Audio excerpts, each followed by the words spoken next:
लेकिन अगर आप में से कोई भूला बिसरा पहुंच गया हो, 3 दिसंबर 2004 के बाद का हो, तो उनको माता पिता दोनों की सिटीजनशिप बतानी पड़ेगी अगर आपका बर्थ यहाँ हुआ हो तो। लेकिन मान लो किसी का बर्थ यहाँ हुआ ही नहीं, तो वो कैसे भारत का नागरिक हो सकता है? जिस व्यक्ति का जन्म भारत में हुआ उसके तो आपने बता दी तुरंत कि ऐसे होता है, लेकिन जिस व्यक्ति का जन्म भारत में नहीं हुआ तो वो कैसे बन सकता है भारत का नागरिक? वो बन सकता है ना, वो बन सकता है वंश के आधार पर। कोई व्यक्ति वंश के आधार पर भी भारत का नागरिक हो सकता है। तो वो व्यक्ति जिसका जन्म जो है बोर्न आउट साइड इंडिया, वो व्यक्ति जिसका जन्म भारत के बाहर हुआ है, a person who born outside India, उसका क्या होगा? वो बन सकता है, बन सकता है, लेकिन कौन कैसे बनेगा? पॉइंट नंबर 1, 26 जनवरी 1950 के दिन पैदा हो, ऑन एंड आफ्टर की बात हो रही है,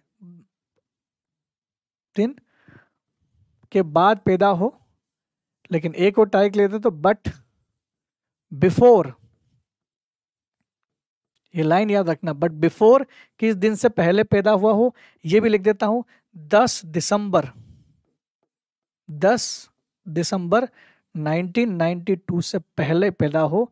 बिफोर 10 दिसंबर 1992 से पहले पैदा हो गया हो ना वो, आउटसाइड इंडिया, लेकिन भारत में नहीं, कहीं विदेश में पैदा हो गया हो, लेकिन 26 जनवरी 1950 के बाद और 10 दिसंबर 1992 के बाद से पहले पैदा हो गया हो, तो बोला जाएगा कि वो भारत का नागरिक तभी होगा जब इफ हीज और हर फादर, उसके कौन होना चाहिए? पिता भारत के नागरिक होना चाहिए। His father should be Indian.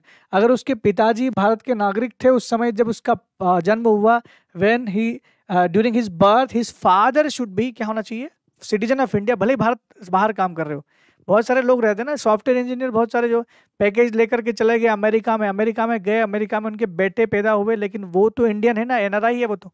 भाई वो खाली इंडिया है तो इंडिया के ना, रह वहां रहे हैं, नौकरी कर रहे, वहां की नागरिकता थोड़ी ना ली उन्होंने। तो जब उनने उनका बर्थ हुआ उनके बेटे का, तब वो यहाँ के नागरिक थे, तो उसका बेटा भी भारत का नागरिक हो सकता है। जब वो एडल्ट हो जाएगा, जब वो माइनर चाइल्ड नहीं रहेगा, 18 के बाद उसको मिल जाएगी आराम से, भारत की नागरिकता के लिए अप्लाई कर सकता है, बहुत इजीली उसको मिल जाएगी। क्यों? क्योंकि उसके पिता नागरिक। लेकिन ये कब से कब तक? लेकिन लोगों के लिए जिनका बर्थ 10 दिसंबर 1992 से पहले का हुआ है, उनके लिए पिताजी की केवल आवश्यकता है। माताजी को यहाँ नहीं दिया गया था। लेकिन जब ये बोला ना कि पिताजी माताजी में आप डिस्क्रिमिनेशन क्यों कर रहे हो, तो फिर क्या किया? चेंज किया गया कानून में, और चेंज ये किया गया कि जो बच्चा बोर्न आउटसाइड इंडिया, उन्हीं के लिए हो रहा है। बोर्न आउटसाइड, भारत के बाहर जन्म लेने वाले के लिए क्या है कि बोर्न कब हो रहा है? 10 दिसंबर 1992 के दिन ऑन एंड आफ्टर पैदा हो रहा है कोई बच्चा, और बिफोर, एक और डेट लिख रहा हूं, सेम डेट वही आ रही है, 3 दिसंबर 2004 जो बदलाव किया गया था। अगर इनके बीच में कोई पैदा हो रहा है तो रूल क्या बना दिया, नया रूल जो है वो क्या बोलता है कि फादर और मदर दोनों में से कोई एक क्या होना चाहिए? सिटीजन ऑफ इंडिया होना चाहिए। दोनों में कोई एक citizen of India during his और हर बर्थ। अब आप समझ में आ गया होगा, वो दोनों में से कोई एक अगर भारत का नागरिक रहा हो, माता पिता में से कोई भी भारत का नागरिक है, तो बहुत अच्छा स्कोर अच्छा कर दिया गया ना, कि केवल केवल पिता था पहले, लेकिन अब दोनों में से कोई एक हो सकता है। तो ये अच्छा रूल बना दिया इनने। लेकिन 2004 तक था ये भी, उसके बाद नहीं था, उसके बाद चेंजेस किया गया। उसके बाद बिल्कुल सेम यही रहा, कोई ज्यादा चेंजेस नहीं है। तो 2003, यहाँ यहाँ ध्यान से देखना, यही आपको समझ में आ जाएगा। अगर मान लो किसी व्यक्ति का जन्म 3 जनवरी 2004 के बाद हो रहा है, तो फिर क्या होगा? क्योंकि मैंने तो यहां तक की कहानी बताई, इसके बाद क्या होगा? तो इसके बाद की कहानी ये है कि वो सेम चलेगा, यही कि माता पिता में से कोई एक नागरिक होना चाहिए, यही चलेगा। लेकिन एक रूल नया जोड़ दिया गया था, इसके बाद से जोड़ दिया गया, ये जोड़ दिया गया कि विद इन 1 ईयर, 1 साल के अंदर उसको क्या कराना पड़ेगा? रजिस्ट्रेशन कराना पड़ेगा कि उसको हम नागरिक बनाना चाहते हैं, उसका रजिस्ट्रेशन कराना पड़ेगा। वो भी कौन सा? बर्थ सर्टिफिकेट बनाना पड़ेगा इंडियन गवर्नमेंट का। भारतीय, अगर विदेश में कोई अमेरिका में पैदा हो गया तो वहीं पर इंडियन कॉन्सुलेट तो रहते हैं ना, भारतीय राजदूत दूतावास में जाकर के इसका रजिस्ट्रेशन करवाओ एज ए कि हम इसका रजिस्ट्रेशन करा रहे हैं। 1 साल के अंदर, जन्म के अंदर अगर करा लिया तो फिर आपको मिल जाएगा। ये 3 क्षमा करें, मैंने आपको यहाँ पर दिसंबर लिखा है, ये 3 दिसंबर 2004 के बाद जो बच्चा जन्म लेता है उसके लिए ये रूल बनाया गया है, बाहर जन्म लेता है माता पिता में से कोई भी एक, अगर दोनों हो जरूरी नहीं, कोई भी एक हो, तो यह लिखा गया कि 1 साल के अंदर उसे रजिस्ट्रेशन कराना पड़ेगा कि उसका जन्म हुआ है। तो पता चल गया इंडियन गवर्नमेंट को कि यार ये नागरिकता लेना चाहते, इसलिए हम इसको गिन रहे हैं, तो इसलिए ये चीजें भी कर दी गई। तो ये 2 बिल्कुल याद रखना। एक बार फिर से बता देता हूं क्या है। बाय बर्थ की बात करें तो जन्म के आधार पर कोई व्यक्ति भारत का नागरिक तब हो सकता है जब उसका जन्म भारत में हुआ हो। ठीक है, भारत में हुआ है। यदि उसका जन्म 26 जनवरी 1950 और 1 जुलाई 1987 के बीच में हुआ हो तो भारत का नागरिक समझा जाएगा। वो किसी देश के, उसके माता पिता किसी देश के हो, irrespective citizenship of his father and mother, कोई फर्क नहीं पड़ेगा। लेकिन अगर उसका जन्म 1 जुलाई 1987 के बाद हुआ हो और 3 दिसंबर 2004 से पहले हुआ हो तो उसको अपने माता या पिता में से किसी एक का बर्थ सर्टिफिकेट चाहिए, उसका सिटीजनशिप चाहिए, क्योंकि वो उसके जन्म के टाइम पे होना चाहिए भारत के नागरिक, ये रूल है। लेकिन अगर उसका जन्म 3 दिसंबर 2004 के बाद हुआ है, 2-3 दिसंबर 2004 के बाद हुआ है, तो एक कंपलसरी है कि उसको दिखाना पड़ेगा कि माता और पिता दोनों, both should be citizen of India, दोनों के दोनों भारत के नागरिक होना चाहिए और लीगल नागरिक होना चाहिए। ऐसा नहीं कि इलीगल नागरिक हो, कभी कभी पता चला कि माइग्रेट कर लिया कहीं से और इलीगली शादी कर ली, वो भी नहीं, लीगली होना चाहिए। बाय डिसेंट की बात करें तो वो व्यक्ति जो भारत के बाहर जन्मा वो कैसे भारत का नागरिक होगा? बिल्कुल होगा अगर उसके पिताजी भारत के नागरिक है उसके जन्म के टाइम। लेकिन कब? 26 जनवरी 1950 से लेकर के 10 दिसंबर 1992 के बीच में अगर उसका जन्म हुआ है तो उसके पिताजी अगर भारत के नागरिक हैं उसके जन्म के टाइम पे नागरिक रो, बाद में होना कोई फर्क नहीं पड़ता, जन्म के टाइम पे होना चाहिए बस, तो वो भारत का नागरिक बन सकता है। लेकिन अगर 10 दिसंबर 1992 और 3 दिसंबर 2004 के बीच में पैदा हुआ हो तो माता या पिता दोनों में से किसी एक का भारत का नागरिक होना जरूरी है। लेकिन 3 दिसंबर 2004 के बाद के पैदा होने वाले बच्चों के लिए खाली एक कंडीशन है, माता या पिता तो होना ही चाहिए, दोनों में से कोई एक, साथ ही साथ उस बच्चे का जन्म का प्रमाण पत्र 1 साल के अंदर ही बन जाना चाहिए। नहीं बना पाए तो नहीं मिलेगा डिसेंट के आधार पर। नेक्स्ट जो हमारा तीसरा तरीका है, कोई भी व्यक्ति भारत का नागरिक हो सकता है। तीसरा तरीका, पहला, दूसरा और तीसरा तरीका, तीसरा तरीका भी केवल उन्हीं लोगों के लिए जिनका संबंध भारत से है, भारतीय मूल के, इंडियन ओरिजिन। तो बाय रजिस्ट्रेशन, पंजीकरण करा लो इंडिया में रह करके। पंजीकरण कराने के लिए भारत में रहना पड़ेगा। जो व्यक्ति भारत में 7 साल रह जाए, 6 साल रहने के बाद 1 साल का पंजीकरण होता है। जो व्यक्ति भारत का मूल का हो, इंडियन ओरिजिन का, दूसरे विदेशी के लिए नहीं है, केवल इंडियन ओरिजिन के लोगों के लिए। तो भारतीय मूल का वह व्यक्ति जो पंजीकरण के लिए आवेदन करने से पहले 7 वर्षों तक भारत का निवासी रहा हो, जब उसने भारत की नागरिकता के लिए आवेदन किया हो तब वो 7 ईयर इंडिया का अगर सिटीजनशिप इंडिया में रह रहा और ऑर्डिनरी, वैसे भी जो लोग इंडियन ओरिजिन के उसको तो हम लोग आजीवन यहाँ पर वीजा देते हैं, OCI कार्ड देते हैं। तो a person of Indian origin who has been a resident of India for 7 year before applying for the registration, जिस दिन आप पहुंचे रजिस्ट्रेशन कराने के लिए तो आपने बोल दिया कि 7 साल के लिए यहाँ से रह रहे, तो बिल्कुल उसको फिर 1 साल, वैसे भी उनको ये दिया जाता है कि 6-7 साल कंपलसरी रहता है, उसमें से 1 साल जो रहता है वो आपको मॉनिटरिंग के लिए होता है, देखते हैं कि कैसा व्यक्ति है, पता चला कि कोई ड्रग्स वग्स तो नहीं बेच रहा कहीं से आ गया, और तो वैसा भी देखते हैं।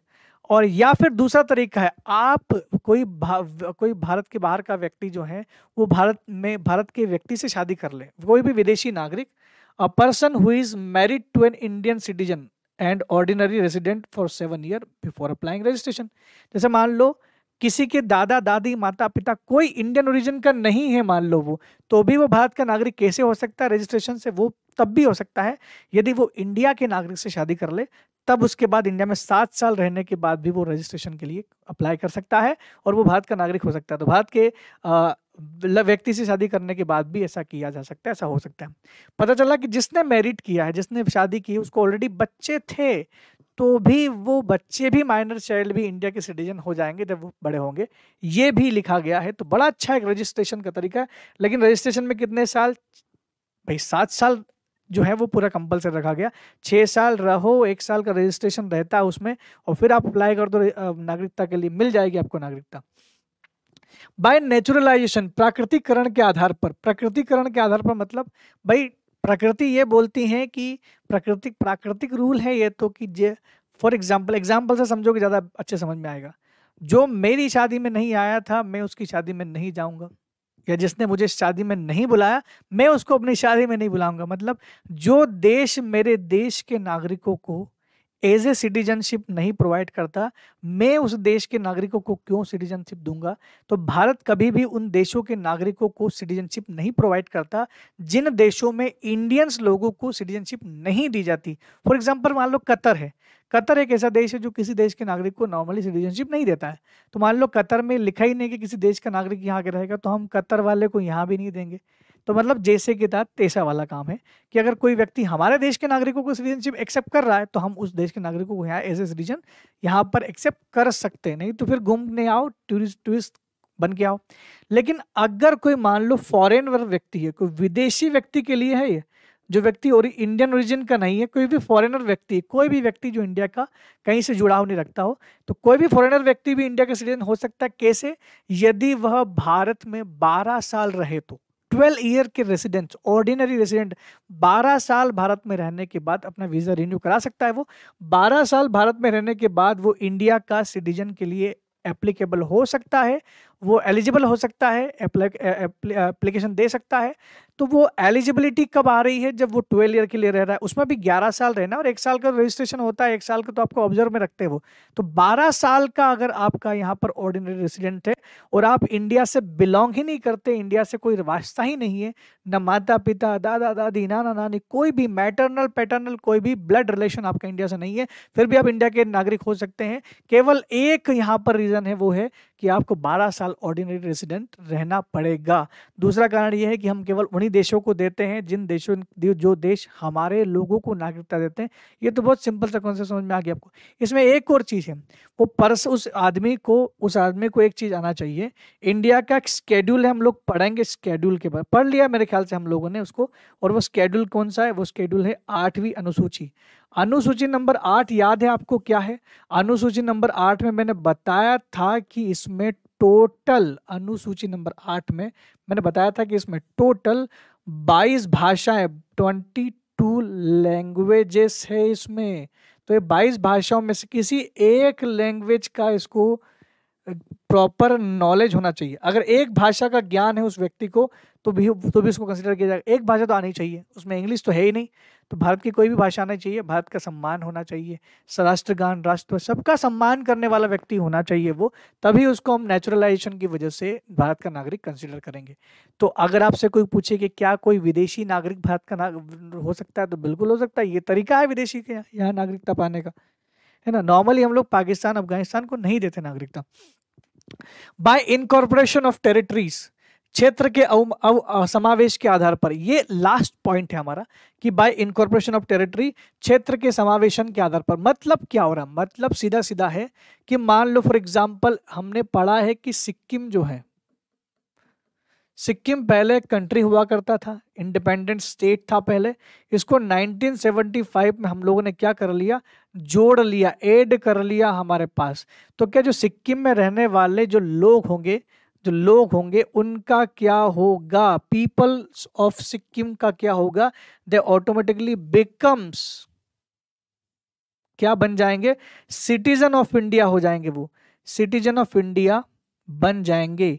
क्यों? क्योंकि ये रूल बोलता है कि अगर इंडिया किसी भी फॉरेनर टेरिटरी को एक्वायर करता है, एक्विजिशन करता है, इन केस इंडियन गवर्नमेंट किसी भी फॉरेन टेरिटरी को एक्वायर करता है, उसको हासिल करता है, अपने में जोड़ने का प्रयास करता है, तो ऑल दी मेंबर्स या ऑल दी सिटीजन जो वहां पर रह रहे हैं, ऑलरेडी लोग जो रह रहे हैं, वो एलिजिबल होंगे इंडियन की सिटीजनशिप के लिए, तो वो ऑटोमेटिकली इंडियन हो जाएंगे। नेक्स्ट, जैसे कि गोवा को हमने जोड़ा, सब गोवा वाले हो गए। पुडुचेरी को जोड़ा, पुडुचेरी वाले हो गए। कल से पीओके को जोड़ लिया तो पीओके में रहने वाले लोग भारत के नागरिक बन जाएंगे। तो ये सबसे बेस्ट तरीका है कि किसी भी देश को हथिया लो, हथियाना तो नहीं बोल सकते, शब्द भी सही नहीं है, जो हमारा है उसको हासिल करना है, पीओके को हासिल करना है, तो वो सारे लोग क्या कहलाएंगे, इंडिया के सिटीजन हो जाएंगे। ये रूल्स बोलता है 5वां नंबर का रूल। अब एक चीज जो बड़ी चीज, एक और चीज बता दूं, कैसे कोई व्यक्ति भारत का नागरिकता कैसे वंचित हो जा सकती है, इसको भी बता देता हूं कि अगर इंडिया की नागरिकता किसी की चली जा रही है, लॉस ऑफ सिटीजनशिप,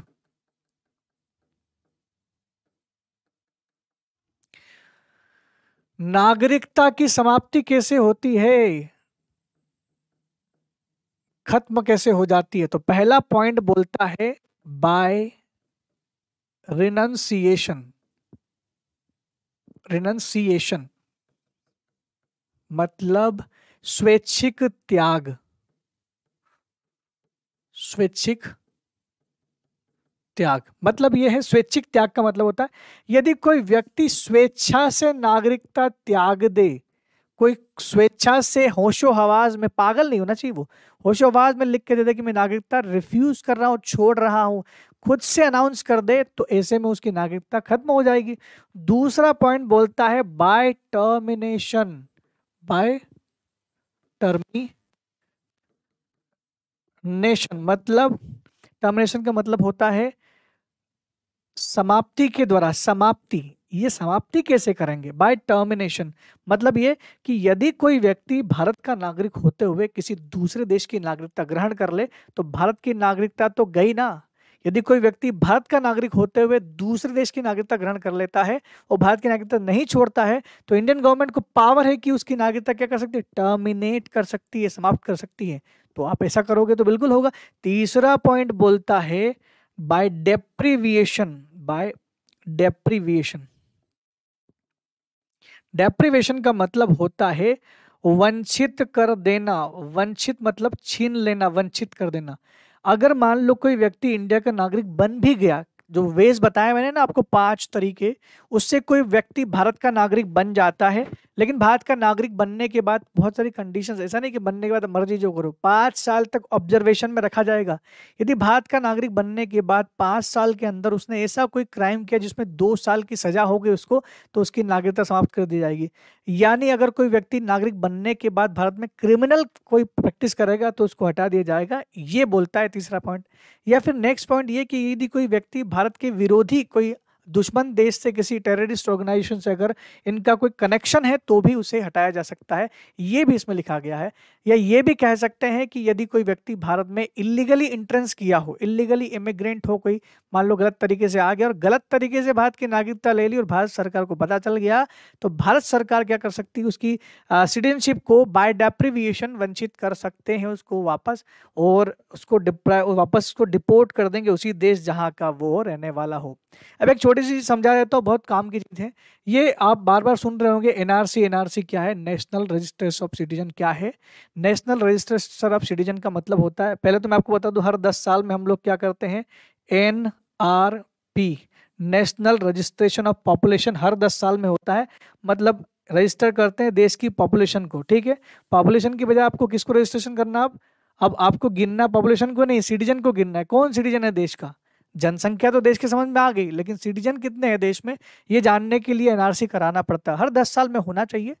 और एनआरसी वह रजिस्टर है जिसमें सभी भारतीय नागरिकों का विवरण शामिल होता है। इसे 1951 की जनगणना के पश्चात तैयार किया गया था। रजिस्टर में उस जनगणना के दौरान गणना किए गए सभी नागरिकों का विवरण होता है। तो हर साल जब भी 10 साल में करवाते हैं तो ये होता ही है।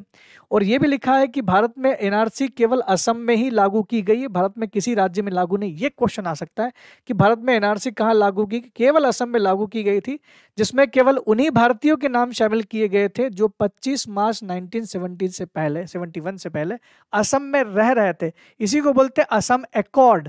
तो ध्यान रखना, अभी तक एनआरसी देश में लागू नहीं हुई, केवल और केवल कब कहाँ लागू हुई, केवल असम में लागू हुई थी। Thanks for watching this video. मुझे लगता है कि आपको ये चीज़ें समझ में आ गई होगी और आपको समझ में आ गया होगा कैसे कोई व्यक्ति भारत का नागरिक बन सकता है और कैसे उसकी नागरिकता छीनी जा सकती है। दोस्तों आगे भी इसी प्रकार के विशेष टॉपिक पर चर्चा करने के लिए हम दोबारा मौजूद होंगे। तब तक के लिए दोस्तों धन्यवाद, थैंक यू वेरी मच।